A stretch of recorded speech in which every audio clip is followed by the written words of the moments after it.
Yeah, right now we still know that no one is in custody for this shooting, but I got to tell you right now, you can see that this is still a very active scene. We felt terrible the way we played in games 3, 4, and 5 at Nats Park. I've been through many of these inaugurations, and this is the first time I've seen anything like this. As you mentioned, the flag-draped coffin of the late Justice Ruth Bader Ginsburg now sits atop the iconic steps of the courthouse. Well, when you talk about the extent of law enforcement out here today, I want to step out of the way and show you. So this is all Virginia State Police making their way right in here to the Capitol building within 30 minutes of that curfew being lifted. So the line stretches all the way down the road here. And the wind, as you can see, is picking up. The rain's pretty steady, not too terribly bad right now. You can kind of even see the boats rocking that are in the water in this area. You can see the waves in the water. I'm going to walk over here of what looks like snow, but when you look closer, this is all just one sheet of ice here. Same thing with my feet. So again, this looks like snow, but if you listen to it, this has all just been iced over. Well, I came to the D.C. Board of Elections warehouse here in the Northeast to show you right how it's done. I spoke with a constitutional law expert who says that nobody thought that Mr. Trump's defense team did a good job during opening statements. This is the hallway where Officer Fanone and his comrades refused to yield. I said, well, we're going to go, suit up. Fanone has been working plainclothes for a decade. He could have spent the riot waiting at his desk, but he and his police and duck hunting partner, Jimmy Albright, self-deployed to the Capitol. He said he's bent over at the waist and he's dry heaving, obviously from, inhaling all the CS gas. One of the first police commanders he encountered was the head of investigations. And I remember thinking to myself, this dude looks like George Patton.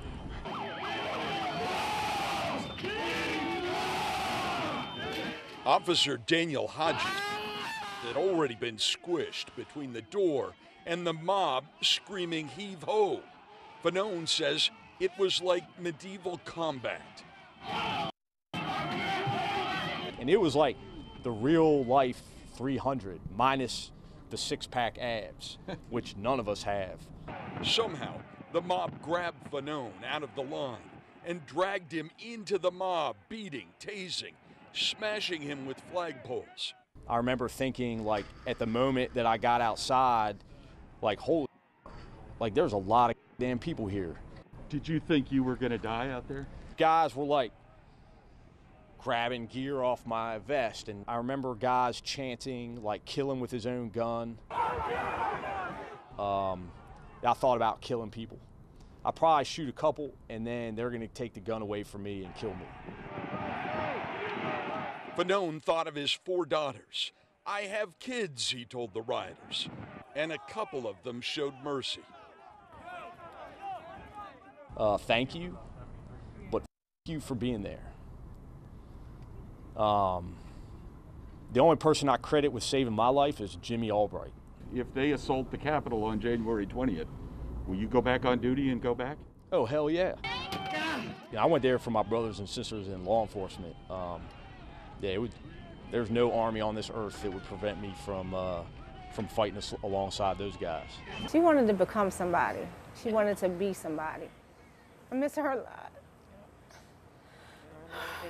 LaShawn Young's 18-year-old daughter, Sierra, had big aspirations to own a clothing line, a relative wearing a shirt she designed named Evolve. Evolve. And that means we live in an evil world. But her family says that very same evil in this world would eventually claim Sierra's life Sunday night. Police responded to a call of a crash at Branch and Pennsylvania Avenue in Southeast, only to find a teenager with a gunshot wound on the ground. Investigators saying she was in the passenger seat of this car. The shooting happening just a block away, according to detectives. LaShawn says one bullet shot through her daughter's shoulder. I just know that she was in a car with a gentleman, and it's supposed to have been some type of road rage, and some people were shooting into the car. That's the word that I have. LaShawn says the driver was a friend who picked her up from their home in District Heights to hang out just 40 minutes earlier. She's never met or seen him before, but tells WUSA 9 he remained at the scene. Sierra, who just became a new aunt, leaves behind an older sister and a younger brother. Sierra was a lovable kid. She just enjoyed life. All she did was smile. She just wanted to be happy. She now wants the community to help her get justice for a girl with big dreams whose life was cut short. She don't want me to cry. I know she's here with me, but it's hard. You know, I have my good times and I have my bad times, you know, and I know we're going to get through this as a family, but it's very devastating. My name is Anna Mae Smith. I've been working here for 51 years. Today's the last day. I'm going home and rest. Anna Mae, congratulations. Thank you, baby. Love you. All right, love you too, babe. Oh, I worked at a hospital. I was a cook at a camp for 32 years. I worked at a mental institution for 25 years. And I wallpaper and paint on the side. They gave me the opportunity to just work as long as I want. So I didn't have to go anywhere else to work. And I enjoyed talking to the people, watching. Everybody comes in and says, loves it when I'm watching old shows, old movies. Oh, look. Hey, look at this cake. She's the mayor of Clarksburg. Everybody in the community loves her. Everybody loves her. There are people that have emailed from 25 years, 35 years back and oh my God, I can't be there, but please tell her this, this, this, and this. I even told her she had to get her son on, hook her up with Facebook so she could see all the comments that people have been writing about her.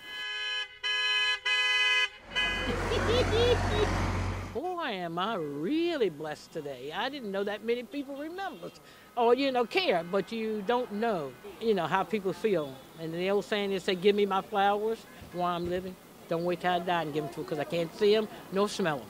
You better stop and think about the job you're on before you go to another one because sometimes the grass is not greener on the other side as you think it is. So give it a real good thought about what you're going to do in life because life is what you make of it. 50 years of this.